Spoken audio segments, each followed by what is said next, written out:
ఎన్నికల ఫలితాల వేళ రాష్ట్రంలో అధికార వైఎస్ఆర్సీపీ పార్టీ ప్రభుత్వ సలహాదారు సజ్జల రామకృష్ణారెడ్డి చేసిన వ్యాఖ్యలపై భగ్గుమన్నారు టీడీపీ నాయకులు.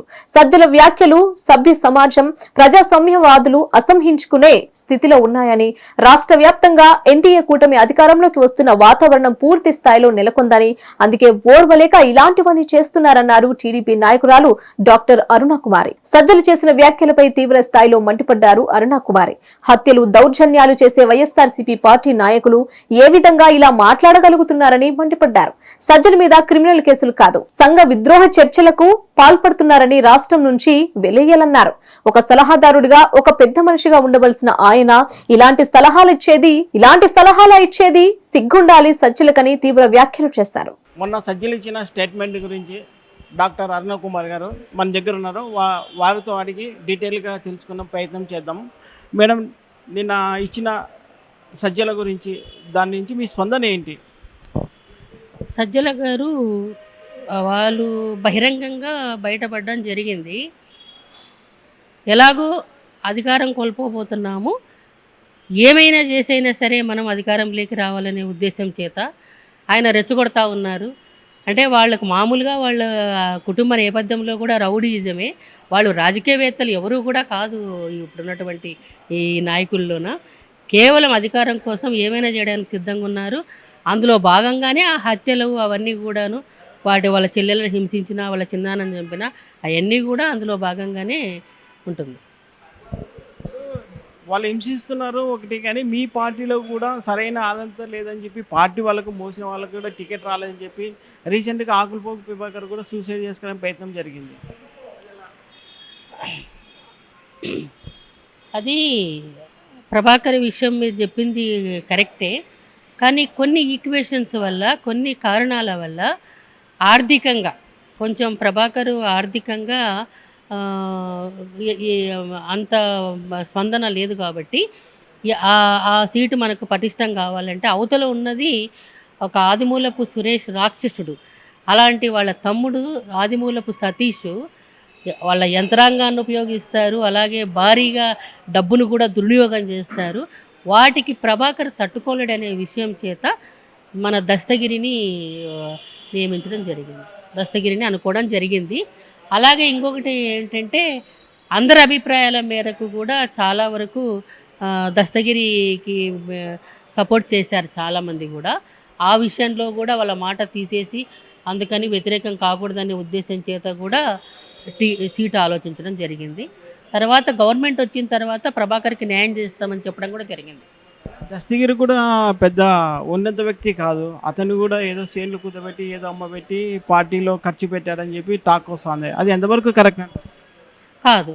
ప్రభాకర్ కంటే కూడా కొంచెం ఆర్థికంగా ఉన్నటువంటి వ్యక్తి.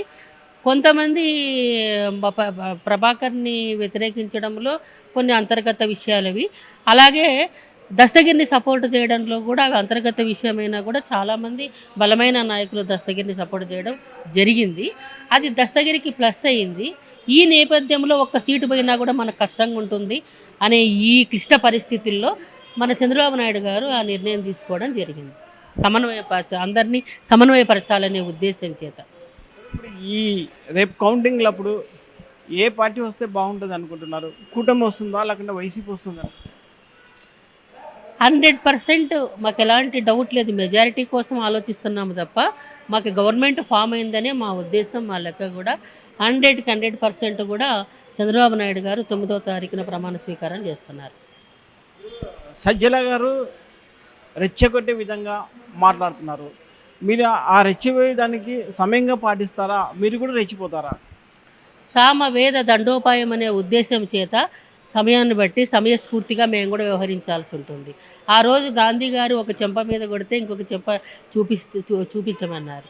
అలా కాకుండా అలా కొన్ని చోట్ల మాత్రమే అది ఇంప్లిమెంట్ అవుతుంది తప్ప ఆచరణలో అది ఫెయిల్ అవుతుంది. అందుకని సమయాన్ని బట్టి సమయస్ఫూర్తిగా మేము కూడా అన్ని రకాలుగా కూడా సిద్ధంగా ఉన్నాం. మీరు వృత్తిగా అడ్వకేట్గా కొనసాగుతున్నారు, ప్లస్ ఇది డాక్టరేట్గా మీకు ఎలా పట్టం వచ్చింది? నేను గతంలో స్టూడెంట్ ఫెడరేషన్లో విద్యార్థి సంస్థల్లో పనిచేశాము. విద్యార్థి హాస్టల్ విషయం అయితేనేమి, అలాగే ఐటమ్ టు ఐటమ్స్ హాస్టల్లో చెక్ చేసి ఫుడ్ విషయం విద్యార్థులకు ఎలా ఉందని, అలాగే అక్కడ కూడా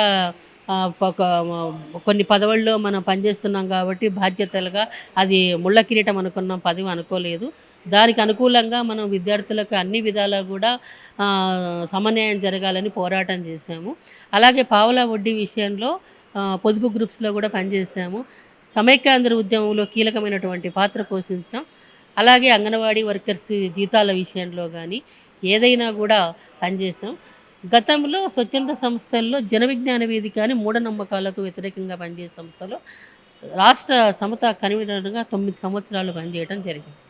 అన్ని జిల్లాల్లో కూడా కమిటీలు వేయటం జరిగింది. స్టిల్ నౌ ఇప్పటికి కూడా ఆ కమిటీలు పనిచేస్తూ ఉన్నాయి.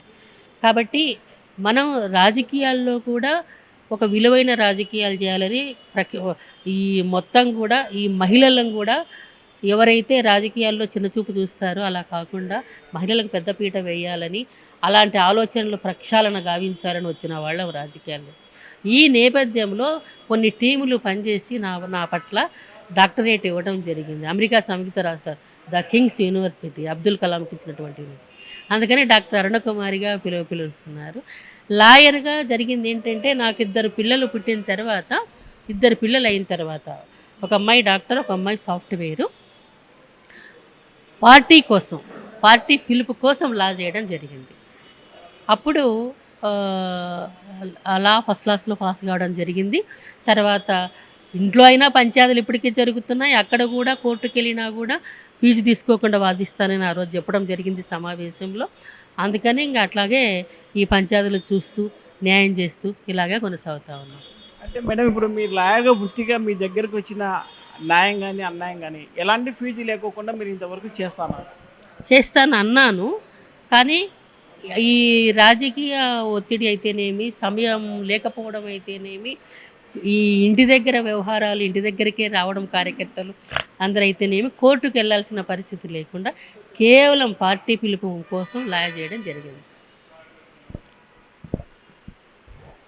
డాక్టరేట్గా పదవి రావడానికి కొన్ని పొదుపు లక్ష్యంలా కానీ ఇంకొక సోషల్ అవేర్నెస్ చేయడం కానీ డాక్టరేట్గా కొంతమంది కమిటీలకి గుర్తించి వాళ్ళకి డాక్టరేట్ పట్టా ఇవ్వడం జరిగింది. అలాగనే ఇప్పుడు సజ్జలు ఇచ్చిన వాళ్ళని రెచ్చగొడుతున్నా కానీ సామ దామ దండ ఉపయోగాలు ఇచ్చి కూడా సమయం పాటించాలని చెప్పి తెలుగు కార్యకర్తలకి డాక్టర్ కుమారి గారు చెప్పడం జరిగింది. కెమెరామెన్ నాగరాజ్తో హిట్ టీవీ, మీ కుమార్, కర్నూలు.